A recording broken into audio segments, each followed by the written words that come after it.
글로벌 비트 시간입니다. 지난주 뉴욕 증시 금요일 시장에서는 3대 지수가 모두 완만한 하락세를 보였습니다. 트럼프 대통령의 관세 서한 발송이 이어지고 있는 가운데 트럼프 대통령의 타코 전략에 대한 시장에 어느 정도 감안이 이루어지면서 3대 지수가 큰 낙폭을 보이지는 않고 있는 상황이 이어지고 있는데요. 그런 가운데 이번 주부터 본격적으로 실적 시즌이 시작이 됩니다. 앞으로 투자자들은 관세 쪽보다는 실적이 어떻게 나오는가 쪽에 조금 더 시선을 집중해서 보게 되지 않을까 이런 생각이 들고요. 그런 가운데 연준의 9월 인하에 대한 기대감은 점차 뒤로 밀리고 있는 듯한 추세입니다. 이런 가운데 우리는 투자 포인트 어떻게 찾아보면 좋을지 이번 주도 저희와 함께 하시죠.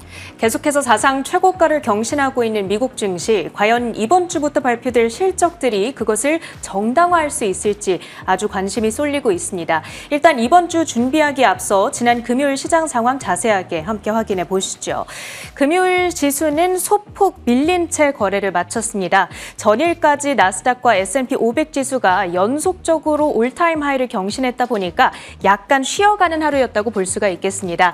나스닥과 S&P 500 각각 0.2%, 0.3% 하락한 수준에서 거래를 마쳤고요. 금요일장 트럼프 대통령이 캐나다의 35% 고율 관세 부과를 예고했습니다. 이 점이 투심을 살짝 압박하면서 시장은 하락으로 출발을 했습니다. 이 미국의 가장 직접적인 교역 국가이다 보니까 우려를 자극하기는 했습니다만 낙폭이 축소됐다는 점에서 이 공포감이 확대되지는 않았구나 이렇게 해석을 할 수가 있겠습니다. 역시 트럼프의 관세 경고는 협상용 압박 수단이다 이런 해석이 우세하게 나타나고 있고요. 금요일 장 마감 이후에 추가된 뉴스들이 있었죠. 유럽연합과 멕시코의 30% 관세 부과를 예고한 겁니다. 유럽연합의 경우에는 종전의 20%에서 10%포인트가 올라간 거고요. 멕시코 역시도 5%포인트 추가로 인상된 수준이 되겠습니다. 이제 8월 1일 실제 시행까지는 약 3주 정도가 남은 가운데 이 압박의 수위를 최고조로 높여가고 있는 트럼프 대통령 이게 되겠고요. 이제 EU와 멕시코가 각각 이에 대해서 입장을 발표한 상황입니다. 여기 영상을 저희가 준비했습니다. 함께 보시죠. The United States have sent us a letter with measures that would come into effect unless there is a negotiated solution. So we will therefore also extend the suspension of our countermeasures till early August. And at the same time, we will continue to prepare further countermeasures so we are fully prepared. We have always been very clear that we prefer a negotiated solution. This remains the case, and we will use the time that we have now till the 1st. Hoy, muy temprano, salió una carta firmada por el presidente Trump, donde dice que a México le van a poner 30% de aranceles a todo lo que se exporte a Estados Unidos. Nosotros creemos que, por lo que platicaron el día de ayer nuestros compañeros, que vamos a llegar a un acuerdo con el gobierno de los Estados Unidos y que vamos a llegar, por supuesto, a mejores condiciones. 네, 이렇게 관세 뉴스에 대한 시장의 민감도 자체는 조금 낮아지고 있습니다만 지금 실효 관세율이 15%까지 높아졌다는 점에는 우리의 주의가 필요해 보입니다. 이는 1900년대 초반 이후 최고 수준에 해당하고요. 비용 증가가 불가피한 만큼 기업들의 실적에 영향을 줄 수밖에 없는데 이제 관세가 부과되기 시작했던 게 4월이기 때문에 이번 2분기 실적을 통해서 그 관세의 영향을 확실하게 좀 확인해 볼 수 있는 기회가 되겠습니다. 과연 이 기업들의 실적이 조정의 빌미가 될 것인가 아니면 상승장 지속의 또 다른 어떤 이유가 될 것인지 이번 주에 지켜보셔야겠습니다. 암호화폐 시장에서는 비트코인 가격이 이틀 만에 신고가를 경신하고 있습니다. 현재 구간에서도 11만 9천 달러 선 위에서 움직이고 있는데요. 이번 주가 바로 미국 의회의 크립토 위크가 되겠습니다. 크립토 위크란 쉽게 말해서 암호화폐 관련 법 법안들에 대한 집중 처리 주간이라고 보시면 되겠고요. 얼마 전에 상원에서 통과됐던 지니어스 액트를 포함한 3개 암호화폐 관련 주요 법안이 미국 의회에서 처리될 것으로 예정되어 있습니다. 만약에 이들 법안들이 전부 통과가 된다면 트럼프 대통령이 추진하고 있는 친암호화폐 정책이 강력하게 탄력을 받으면서 가상자산뿐만 아니라 관련한 종목들까지 시세를 자극할 수 있을 테니까요. 이번 주 관련한 뉴스 주의를 해보셔야겠습니다. 국제유가는 이날 3% 가까이 급등을 했습니다. 트럼프 대통령이 이번 주 월요일이죠. 러시아와 관련해서 중대 성명을 내놓을 것이다 라고 앞서 예고를 했습니다. 본래 취임 후 며칠 내에 러우 전쟁을 끝내겠다라며 호언장담을 했던 트럼프 대통령인데 아직까지도 전쟁이 끝나지 않고 있는 상황이다 보니까 러시아에 대해서 추가적인 제재를 가할 가능성, 그것이 러시아산 원유를 제재하는 방안으로 지금 시장에서는 예상이 되고 있고요. 그렇게 된다면 유가는 다시 한번 오를 수 있다는 점에도 우리가 유의를 해봐야겠네요. 히트맵을 열어서 전반적인 섹터와 종목별 분위기 봅니다. 이날 S&P 500 구성 종목 가운데 400개 이상의 종목이 하락을 했습니다. 그만큼 전체적인 약세장이었는데 다만 일부 대형 기술주들이 강세 흐름을 보이면서 하락을 방어했습니다. 일단 엔비디아, 젠슨 황 CEO의 중국 방문이 이번 주에 예정이 되어 있습니다. 이를 앞두고 이날 백악관을 찾은 점이 부각이 되면서 0.5% 상승, 나흘 연속 최고가를 경신했습니다. 그리고 아마존과 알파벳 1%대의 강세 진행이 됐고요. 테슬라의 주가 역시 1.2%의 플러스권, 그록 AI의 차량 탑재 소식, 로보택시 운행 지역 확대, 이런 기대감을 받아가고 있죠. 그리고 이날 시총 1조 달러를 회복했다라는 점도 특징적이었습니다.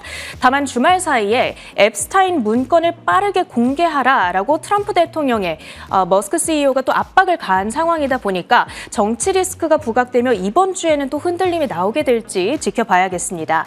이날 섹터별로 특별히 약했던 쪽은 금융업종을 꼽아봐야겠습니다. 항상 실적 시즌의 스타트를 끊는 것이 바로 이 금융 섹터인데 실적에 대한 경계감이 자리하고 있다 보니까 비자와 마스터카드, 페이팔, 그리고 대형 은행주 JP모건과 뱅크 오브 아메리카까지 일제히 약세를 나타냈고요. 지난 한 주간 가장 강했던 쪽으로는 에너지 섹터를 꼽아볼 수 있겠습니다. 앞서 말씀드렸던 미국의 러시아산 원유 제재 가능성, 이에 따라서 유가가 급등하자 그에 동조되는 현상이 나타났습니다. 주요 종목들의 이슈 묶어서 확인해 봅니다. 빅테크주들이 이렇게 견조한 흐름을 보일 수 있었던 데에는 또 한 가지 중요한 뉴스가 있었습니다. 유럽연합이 빅테크 기업들을 부과하려고 계획했던 디지털세를 결국 철회하기로 결정했습니다. 미국과의 협상에서 유리한 조건을 확보하기 위해서 전략적으로 한 발 물러선 것으로 평가되고 있고요. 사실 유럽 입장에서는 정말 몇 년 동안 이를 갈고 준비를 했었고 2028년부터 부과를 하려고 했습니다. 그런데 결국에는 트럼프 대통령의 관세 압박에 이기지 못해서 항복했다. 트럼프 대통령이 승리를 한 것으로 평가받고 있습니다. 얼마 전 G7 글로벌 최저환세에 이어서 이 각종 외국의 세금으로부터 미국의 빅테크 기업들을 지켜주고 있는 역할을 하는 트럼프 대통령이 되겠고요. 그 덕분에 알파벳, 아마존, 테슬라, 엔비디아, MS까지 일제히 상승세를 연출하는 하루였다고 평가해 볼 수 있겠죠. 다음으로는 아마존입니다. 이날 모건 스탠리에서 긍정적인 평가가 들려왔습니다. 일단 탑픽주로 유지를 했고요. 2026년도 그리고 27년도 EPS 증가율 전망치를 각각 9%, 6%로 높여 잡았습니다. 특히 가장 주력 부문 가운데 하나인 AWS의 모멘텀이 이어지면서 연 매출 성장률이 17%를 넘길 것으로 관측하고 있고요. 이에 따라 목표가는 $300, 커버리지 업데이트 시점을 기준으로 35%의 업사이드를 보고 있고요. 이와 별개로 또 초반에는 다소 부진한 듯했던 프라임데이 매출이 전체 기간을 통합해 보니까 전년 대비 30% 급증하면서 또 예상치를 웃돈 것으로 나타났습니다. 이 부분까지 안아가면서 1.2% 상승한 $225의 종가를 형성한 아마존의 주가입니다. 다음으로는 메타입니다. 최근 AI 인재에 열을 올리고 있는 메타, 또 한 가지 뉴스가 주말 사이 들려왔죠. 얼마 전 스케일 AI의 여기에 이어서 이번에는 음성 AI 전문 기업입니다. 플레이 AI를 인수하겠다고 얘기를 했습니다. 사람처럼 자연스럽게 대화를 하는 음성 AI 기술을 개발하고 있는 스타트업이 되겠고요. 총 직원은 20명 안팎, 다음 주, 이번 주부터 이 전 직원이 메타에 합류할 것으로 예상되고 있습니다. 이제 그 밖에 메타의 주가는 이날 1.3% 하락한 717달러 선의 종가를 형성하고 있고요. 그 밖에 이슈가 있었던 섹터와 종목도 점검해 보도록 하겠습니다.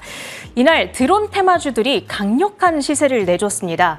지난주에 피트 헤그세스 미국 국방장관이 미국산 드론 제조 역량을 강화하고 이를 뒷받침하기 위해서 불필요한 규제들을 전부 철회하겠다, 이런 취지의 발언을 내놨습니다. 2026년까지는 미국 군 각 작전부대 내에 드론 기술이 통합될 것으로 또 예상이 되고 있는 상황이거든요. 이에 따라서 미국의 드론 제조사들 혹은 드론 부품을 만들고 있는 기업들의 주가가 올랐습니다. 대표적으로 트럼프 대통령의 아들이 이사로 있는 회사죠. Unusual Machines가 39%대의 시세를 내줬고요. 그 밖에 상승률이 높았던 또 다른 종목으로는 에어로 그룹이 있습니다.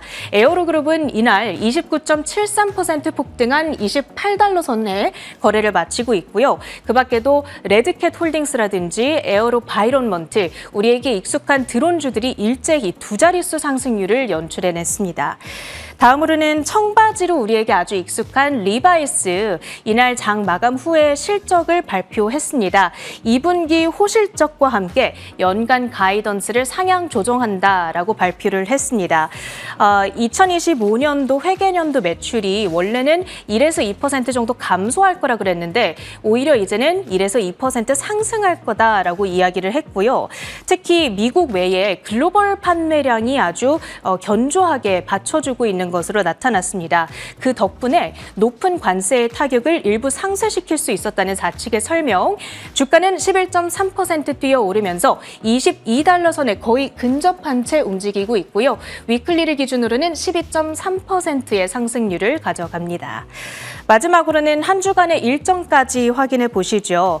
자, 이번 주에는 어닝 시즌이 시작이 됩니다. 최근 최고가를 경신 중인 이 미국 증시가 이 어닝을 기반으로 해서 과연 추가적인 상승을 구현해낼 수 있을 것인가, 최대 관심사가 되겠고요. AI 투자에 관심이 있으신 분들이라면 ASML의 실적이 이날 16일에 발표가 됩니다. 그리고 최근 방산에 대한 관심도가 높은 만큼 GE 에어로스페이스의 실적 역시도 지켜보셔야겠고요. 그 밖에 금융주들의 실적이 항상 먼저 나온다고 말씀을 드렸죠. 화요일 시티, 웰스파고, JP모건, 수요일에는 모건 스탠리와 골드만삭스의 실적이 예정되어 있습니다. 그리고 주목해보셔야 될 경제 지표로는 15일 6월 CPI가 가장 중요하겠습니다. YOY 기준으로 2.7%가 예상되고 있는데 이후 연준 위원들의 발언 역시 줄줄이 예정이 되어 있거든요. 이 인플레이션에 대한 업데이트된 입장을 확인할 수가 있겠습니다. 특히나 다다음 주 연준의 FOMC 회의가 앞둬져 있는 만큼 어떤 발언들이 나오게 될지가 아주 관심사가 되겠고요. 17일에는 6월 소매 판매가 발표됩니다. 미국 경제의 핵심 축인 소비가 지금 얼마나 견조한지를 확인할 수 있겠습니다. 일정까지 봤고요. 주요 외신 헤드라인들 이어갑니다. 네, 매크로 한판으로 이어받아 보겠습니다. 트럼프 대통령이 8월 1일부터 EU와 멕시코에 30% 관세를 부과하겠다, 이런 이야기를 내놨습니다. 시장이 하락폭을 확대하는 듯 했는데 점차적으로 낙폭을 만회하면서 마무리를 했다라는 것은 앞으로 트럼프 대통령이 이렇게 관세 관련해서 언급하는 부분들이 대부분은 협상용일 것이다 라고 시장이 받아들이고 있다는 것인데요. 트럼프 대통령 캐나다에는 35% 관세 서한 보냈다라고 이야기를 했고요. 지금 현재 트럼프 대통령이 새롭게 관세를 언급하고 있는 국가들 중에서 가장 높은 고율의 관세, 50%의 관세를 부과받게 된 나라가 바로 브라질입니다. 브라질은 상응하는 조치를 준비할 것이다, 싸울 것이다, 이런 이야기를 내놓고 있는데요. 또 한편 시장에서는 지금 현재 관세율이 부과되는 과정에서 정치적인 요소들을 트럼프 대통령이 많이 고려하고 있다라는 코멘트도 함께 내놓고 있죠. 자, 그런 가운데 EU는 장기 중기 예산안에서 빅테크 기업을 대상으로 하는 디지털세를 제외하기로 했다라는 이야기가 지난 금요일 시장에서 들려왔습니다.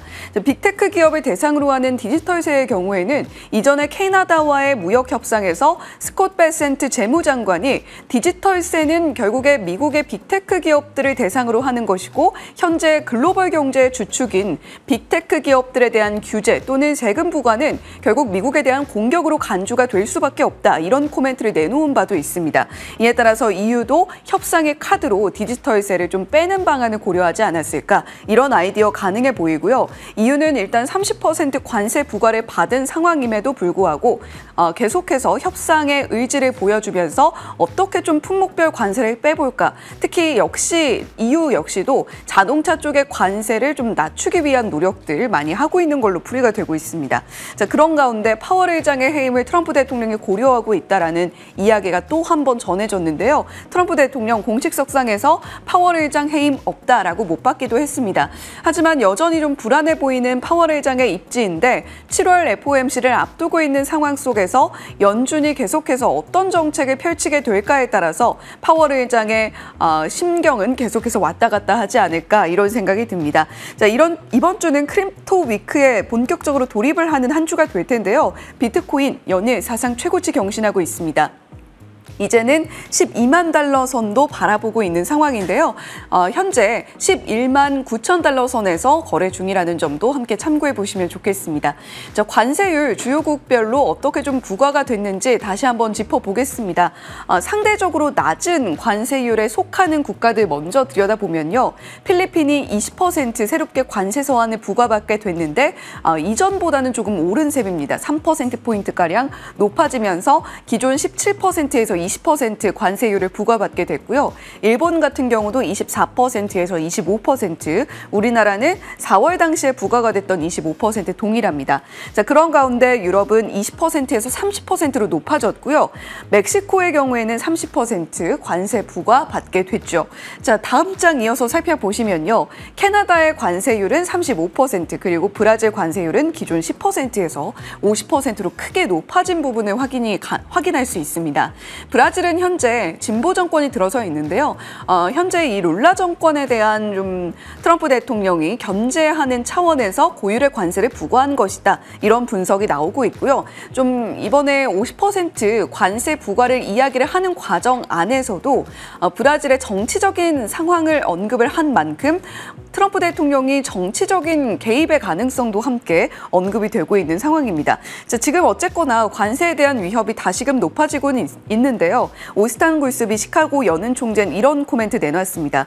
캐나다와 브라질에 부과된 관세의 경우에는 인플레이션에 대한 새로운 우려를 제기하고 있다. 따라서 이렇게 좀 불확실성이 다시 커지게 되면 연준이 정책 경로를 결정하는 데 있어서 관망하도록 압박하는 셈이다. 이렇게 이야기를 하고 있습니다.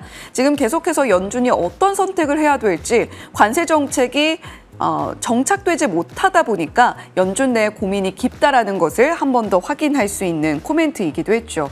자, 주요 국가별 상호 관세율 살펴봤는데요. 트럼프 대통령이 브라질에 대해서 고율의 관세를 부과하는 것이 과연 미국의 이득일지 한번 자세히 들여다보겠습니다. 50%의 고율 관세를 부과받은 브라질, 배경이 정치적인 요소가 상당히 많이 포진해 있는 상황이다라고 앞서서 전해드렸는데요. 사실 브라질은 미국이 무역 흑자를 기록하고 있는 국가입니다. 70억 달러가량 무역 흑자를 기록하고 있고요.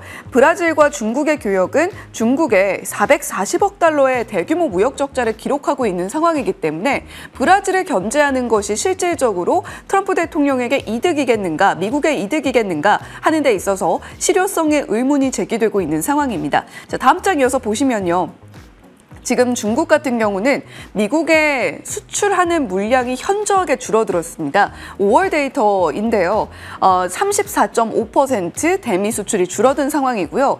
반면에 수출이 늘어난 쪽이 있습니다. 바로 동남아시아 국가들인데요. 베트남은 22%, 말레이시아 5.2%, 태국의 경우에는 20% 넘게 수출 물량이 급증하는 모습을 보여줬습니다. 결국 이는 동남아 주요 국가들을 통해서 미국으로 우회 수출하는 비중이 늘어난 것이 아니냐라고 추산이 가능하다는 점인데요. 이런 면에서도 앞서서 브라질에 대한 고율 관세, 중국을 견제하고자 하는 트럼프 대통령의 관세 정책이 실효성과 관련해서는 상당히 의구심이 든다라는 포인트가 되겠습니다.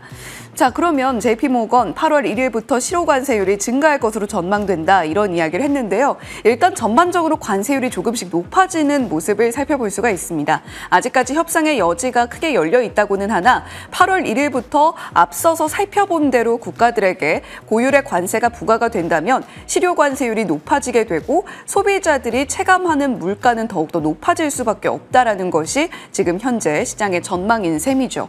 자, 그렇다면 9월 인하율 어떻게 저희가 살펴볼 수가 있을까요? 지난주만 해도 94%에 육박했던 금리 인하 9월 인하 확률 이제는 57.4%로 크게 낮아졌습니다. 25bp 인하 기준이고요.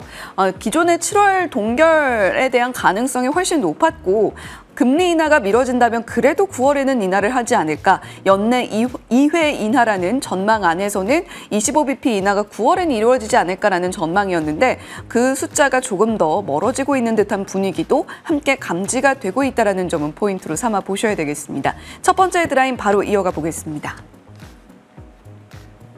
최근 기사에 따르면 미국 증시는 도널드 트럼프 대통령의 공격적인 관세 정책과 이에 따른 글로벌 무역 긴장 고조로 인해 변동성이 커지고 있습니다. 이번 주에는 CPI 물가지표, 실적 등이 주요 이벤트가 될 것으로 보입니다. 실적 측면에서는 이번 주에 모든 주요 미국 은행들이 실적을 발표할 예정입니다. 7월 3일 발표된 팩트셋의 데이터에 따르면 애널리스트들은 2분기 실적 시즌에 접어들면서 S&P 500 지수의 이익 성장률을 5%로 예상하고 있습니다. 이 예측이 실현된다면 2023년 4분기 이후 가장 느린 이익 성장 속도를 기록하게 될 것입니다. 애널리스트들은 3분기 이익이 지난해 대비 7.3% 증가할 것으로 예상하고 있습니다. 팩트셋 데이터에 따르면 연간 이익 성장률은 9%에 이를 것으로 예상됩니다. 애널리스트들의 예측에 따르면 2026년 전체의 이익은 13.9% 증가할 것으로 예상됩니다. 자, 이제 실적 시즌 개막을 본격적으로 앞두고 있는 상황입니다. 앞서서 체리낸커가 자세하게 어떤 기업들이 실적 발표 앞두고 있는지 하나하나 짚어주기는 했는데요. 15일 현지 시간 기준으로 15일에는 JP모건, 웰스파고, 시티를 시작으로 실적 발표 본격적으로 시작이 될 예정입니다. 그 뒤를 이어서 뱅크 오브 아메리카, 모건 스탠리, 골드만삭스 실적 내놓고요. 최근에 실적 성장이 굉장히 가파르게 나타났던 기업이 있습니다. 넷플릭스는 현지 시간으로 17일 실적 내놓을 예정이니까 넷플릭스의 실적도 이번 주의 주요 관전 포인트로 살펴보실 필요가 있겠죠. 팩트셋의 전망에 따르면 2분기 실적 시즌은 S&P 500 이익 성장률의 5%가량으로 추산이 되고 있습니다. 이는 2023년 4분기 이후에 가장 느린 이익 성장 속도다라고 보시면 되겠는데요. 사실 2분기 EPS 전망치는 점차적으로 올라가는 추세였습니다. 4월의 관세 충격 당시에 EPS 전망치가 확 하향 조정이 됐다가 점차적으로 다시 고개를 드는 모습이었는데요. 관세 불확실성이 다시 불거지고 있는 상황 속에서 기업들이 어떠한 가이던스를 내놓게 될지를 좀 주목해 보실 필요가 있겠죠. 자, 은행주들의 실적은 그러나 좀 전반적으로 좋을 것으로 예상이 되고 있습니다. JP모건은 주식 트레이딩으로만 35억 달러를 벌어들이게 될 것으로 예상이 되고 있고요. FICC 채권과 외환, 원자재 부분의 트레이딩으로도 60억 달러가량의 수익이 추정되고 있는 상황입니다. 따라서 JP모건 체이스의 전반적인 이익 전망이 가장 높은 상황이고요. 총 트레이딩 수익만 95억 달러가 될 것으로 보이고 있는 상황이죠. 그 밖에도 시티그룹, 뱅크 오브 아메리카, 모건 스탠리, 골드만삭스까지 주식 트레이딩이 개인 투자자들을 중심으로 늘어나면서 트레이딩 수익이 급증하지 않았을까라는 전망이 함께 있기 때문에 중개 수익이 늘어났을 것이다라는 부분에 방점을 찍고 은행들이 어떤 전망치 내놓는지도 역시 함께 살펴보시죠. 자, 그렇다면 컨센서스를 자주 뛰어넘는 종목들로는 어떤 것들이 있는지도 살펴보겠습니다. 대표적으로 블랙록이 있는데요. 블랙록은 EPS 서프라이즈 확률 81%로 반영하고 있습니다. 그리고 실적 발표 당일에 주가가 어느 정도의 변동성을 보였는가 플러스로 1.03% 평균 수익 수익률을 기록했고요. 그 밖에도 시티은행도 79%의 EPS 서프라이즈 확률, 그리고 당일에는 1.34%의 주가 수익률을 기록했다라는 점도 살펴볼 수가 있겠습니다. 블랙록의 경우에는 실적 발표 7월 15일에 발표를 하게 되고요. 시티의 경우에도 7월 17일 이번 주에 실적 발표 나오게 됩니다. 이렇게 은행주들 중심으로 EPS 서프라이즈 확률과 당일의 주가 변동성도 함께 체크해 보시면 좋겠죠. 두 번째 헤드라인은 크립토 위크 관련해서 비트코인의 사상 최고가 경신, 우리가 어떻게 좀 살펴보면 좋을지 두 번째 헤드라인으로 바로 이어서 살펴보시죠. 2025년 7월 11일 비트코인은 한때 11만 8천 달러를 돌파하며 사상 최고치를 기록했습니다. 최근 몇 주 동안 10만 5천 달러에서 11만 달러 구간에서 횡보하다가 기관 투자자와 대형 기업의 대규모 매수세가 유입되며 급등세를 보였습니다. ETF로의 자금 유입이 역대 최대치를 기록하며 상승세에 힘을 보탰습니다. 7월 10일 하루에만 ETF로 약 12억 달러가 유입됐습니다. 7월 14일부터 미국 하원에서 크립토 위크가 시작되어 암호화폐 규제 관련 3대 법안이 논의될 예정입니다. 이번 주 공화당에서 예고를 했던 대로 크립토 위크에 본격적으로 진입을 하게 될 전망입니다. 비트코인의 일주일 가격 추이를 차트로 가지고 와봤는데요. 지금 계속해서 기하급수적으로 비트코인의 가격이 올라가고 있는 모습을 확인이 가능합니다. 비트코인이 이제 12만 달러 선을 목전에 두고 있는 상황 속에서 크립토 위크를 통해서 가상자산의 제도화에 본격적으로 드라이브를 걸게 된다면 비트코인도 앞으로 사상 최고치를 더욱더 크게 돌파할 수 있는 룸이 있을지 저희가 그 가격 추이를 한번 지켜볼 필요가 있겠고요. 다음 장 이어서 살펴보시면요. 비트코인 현물 ETF로의 자금 유입이 가파르게 증가하고 있다라는 데이터입니다. 비트코인 현물 ETF의 순자산 총액 ETF는 역사상 가장 빠른 속도로 800억 달러를 돌파했다라는 부분도 살펴볼 수가 있기 때문에 저희가 비트코인과 관련된 종목들도 함께 체크해 볼 필요가 있겠습니다. 자, 글로벌 비트 여기까지 전해드리겠습니다.